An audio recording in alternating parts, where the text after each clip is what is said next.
미국 GDP의 3분의 2를 차지하고 있는 소비자 지출이 예상을 뛰어넘는 회복세를 보이고 있습니다. 상무부는 개인 소비 지출이 2분기에 1.6% 증가해서 예상치 1.2%를 웃돌았다고 밝혔습니다. 미국 연방준비제도의 공격적인 금리 인상이 끝나지 않았음에도 소비자들이 계속 지갑을 열었다는 의미로 풀이가 되는 것입니다. 인플레이션 둔화세가 가팔려진 것도 소비 지출을 뒷받침하는 것으로 보입니다. 미국 연방준비제도가 금리 결정에 중요하게 참고하는 지표 중에 하나예요. 근원 개인 소비 지출 PCE 이 가격지수 예상 4%보다 낮은 3.8% 상승한 데 그쳤거든요. 물가 상승률의 둔화는 연준의 부담을 덜어준다는 점에서 앞으로 연준이 통화긴축 기조를 조기에 종료할 경우 미국 경제가 더욱 앞으로 탄력을 받을 수도 있습니다. 연초까지만 해도 조만간 경기 침체에 직면할 것으로 입을 모았던 경제학자들의 시각도 점점 바뀌고 있습니다. 뱅크 오브 아메리카의 미국 담당 수석 이코노미스트는 올해 초 우리를 모두 겁먹게 했던 것들이 점점 다 사라지고 있다라고 말합니다. 연준도 연내 경기 침체를 예상하지 않는 쪽으로 경기 전망을 수정했다고 제롬 파월 의장이 그제 밝혔습니다. 미국 경제가 그간 높은 금리 인상에도 불구하고 강한 회복력을 보인 것으로 확인되면서 이번 금리 인상기를 경기 침체 없이 무사히 지나는 노랜딩 시나리오가 더욱 힘을 받게 됐습니다. 미국 연방준비제도는 기준금리를 이번에 0.25% 올리는 등의 지난해 3월 이후 모두 11차례 금리를 인상했습니다. 이에 따라서 주택담보대출 금리, 신용카드 금리, 자동차 구입용 대출 금리 등의 갖가지 금리도 따라서 다 상승을 했습니다. 금리 인상 와중에도 미국 경제가 지속적인 성장세를 보임에 따라서 경제 침체가 발생하지 않을 것이라는 낙관론이 점점 커지고 있습니다. 미국 노동부는 지난주 신규 실업수당 청구 건수가 22만 1000건으로 집계됐다고 밝혔습니다. 이는 한 주 전보다 7천 건 줄 것으로 미국 고용시장이 여전히 강세를 보이고 있음을 반영합니다. 이것은 직전주 22만 8천 건, 또 시장 예상치 23만 5천 건을 모두 밑도는 수치예요. 이렇게 해서 3주 연속 감소세를 이어나갔습니다. 신규 실업수당 청구 건수는 전주에도 시장의 증가 전망을 뒤엎고 감소한 바가 있습니다. 특히 신규 실업수당 청구 건수는 지난 2월 이후 5개월 만에 최소치예요. 인플레이션 해소의 필요 조건으로 노동시장의 공급 증가를 제시한 미국 연방준비제도의 바람과는 적지 않게 차이가 나는 결과입니다. 지난달 미국의 실업률은 3.6%로 역대 최저 수준을 유지하고 있습니다.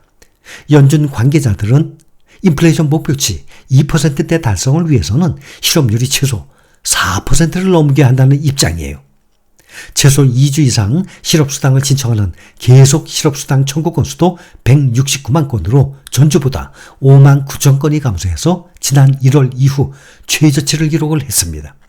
유럽중앙은행도 미국과 함께 기준금리를 4%에서 4.25%로 0.25% 상향 조정했습니다.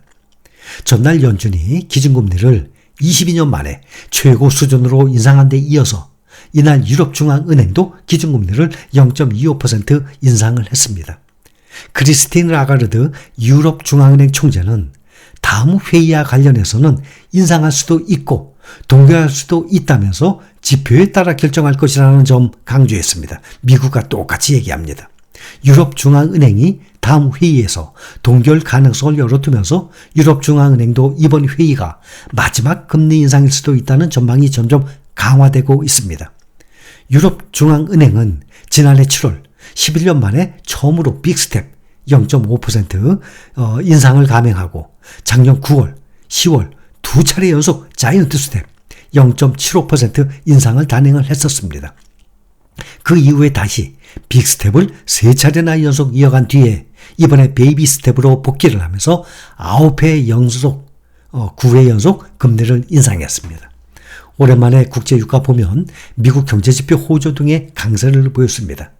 서부 텍사스산 원유 9월 인도분 가격이 전 거래일 대비 1.31달러, 1.66% 상승해서 80달러를 넘어선 상태입니다. 오늘 역사적인 상승세 바로 앞에서 금복전에서 꺾여버린 다우지수 보면 다우지수의 구성 종목인 허니웰이 월가의 예상을 웃도는 실적에도 주가가 5.7% 하락해서 다우 30개 종목 중에 가장 큰 하락폭을 남겼습니다. 다우지수의 역사적인 14거래일 연속 상승을 가로막은 결과가 나왔습니다. 다우지수 구성 종목들 중에서 두 번째로 많이 하락한 종목은 아메리칸 익스프레스였습니다. 하니웰이 5.7% 하락, 가장 컸고 그 다음 아메리칸 익스프레스였습니다. 2.47%. 하니웰은 2분기 주당 순이익이 2.23달러를 기록해서 시장 예상치 2.21달러를 상회했습니다. 그러나 같은 기간 매출은 91억 5천만 달러를 기록해서 예상치 91억 7천만 달러에 못 미쳤습니다. 그 다음 애플도 있었고 또 마이크로소프트도 있었고 다들 마이너스였습니다. 거래량은 실적 발표를 한 인텔이 가장 많았습니다. 그 다음에 평균적으로 거래량이 많은 애플, 마이크로소프트 순이었습니다. 14거래일 연속 상승세를 이어갔다면 이 지수가 만들어진 지 1년 후인 1896년 이후 1897년 6월의 기록과 126년 만에 타이를 이룰 수 있었는데 정말 안타깝게 됐습니다. 당시 다우지수는 12개 종목으로 구성되어 있었어요. 1928년 30개 종목으로 다시 확대가 된 것입니다. 테슬라, 오늘 테슬라를 보면 빅테크주들 중에 가장 많이 하락했습니다. 테슬라는 고평가 논란 속에 지금 7거래일 연속 하락 중입니다. 테슬라 주가가 3.27%, 8.64달러 하락한 255.71달러에 마감했습니다. 지난 18일 293.34달러로 300달러 고지 점령을 바로 눈앞에 놔두고 지금 8거래일 중에 7거래일간 하락세를 기록을 하면서 250달러 중반일 때까지 주가가 주저앉았습니다. 테슬라의 주가가 2분기 실적 발표 이후 지금 내리막을 걷고 있는 가운데 월가의 약세론 자들이 추가 하락 가능성을 계속 여기저기서 경고하고 나선 상황이에요. 투자 전문지 밸런스에 따르면은 약세론자들은 테슬라의 주가가 밸류에이션 대비 고평가받고 있다고 말을 하고 새로운 촉매제가 없는 이상 앞으로 주가 하락세가 지속될 것이다 라고 지금 전망을 하고 있는 상황입니다. S&P 500의 업종별 최근 한 달 수익률을 보면 금융, 에너지, 소재 등의 그간 소외됐던 경기 민감 업종들이 가장 좋았습니다.